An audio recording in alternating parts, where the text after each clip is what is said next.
All right, it's Friday, October 11th, just following up on the QQQs. You can see they're moving higher now on bar number 3, kind of to the first pivot area right here.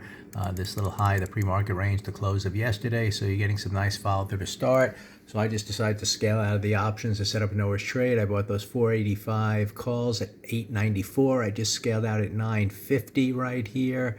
So over 50 cents higher, and now we get to see directionally on the day really what unfolds. As long as we hold the midpoint of that first bar, which it kind of did on a little 9 o'clock pause, and then it thrusted higher, we're in good shape. We're going to find out in this overall trading range that's unfolding here. This is big trading range here, spread out on the daily chart. We have a short little tight one here as we end the week, but we came down to the bottom of, kind of yesterday's low and then immediately brought in buying. Same thing that happened yesterday a little bit. Yesterday we took out that high.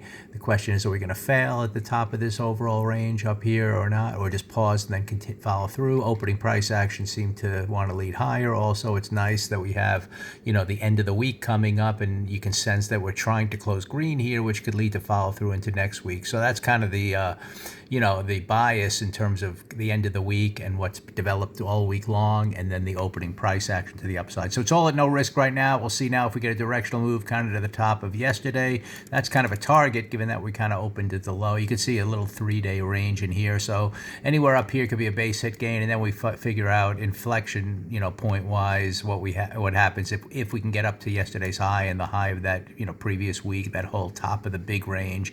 Are we going to break through that, or is this still going to be maybe a failure area to the downside? But overall for this week, we seem to be moving higher all week long, and obviously getting a nice movement this morning to the upside as well. So you can see the options here that I bought at 894, scaled out at 950, are asking 985. So they're up almost a point right now. Good trade on the QQQs this morning.